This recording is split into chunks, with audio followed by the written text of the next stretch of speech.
This is the ito ang place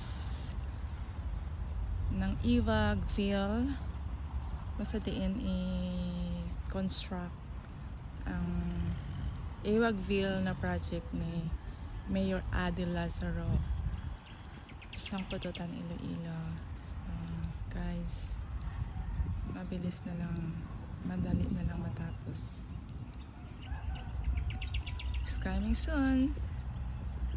And that is the hideout, the lugar ka mga workers nag-build nila na kamay-ari dali mga kambing magimbutang sila kanami sila lang tawang different at ibang klase ng kambing, iba-ibang kulay.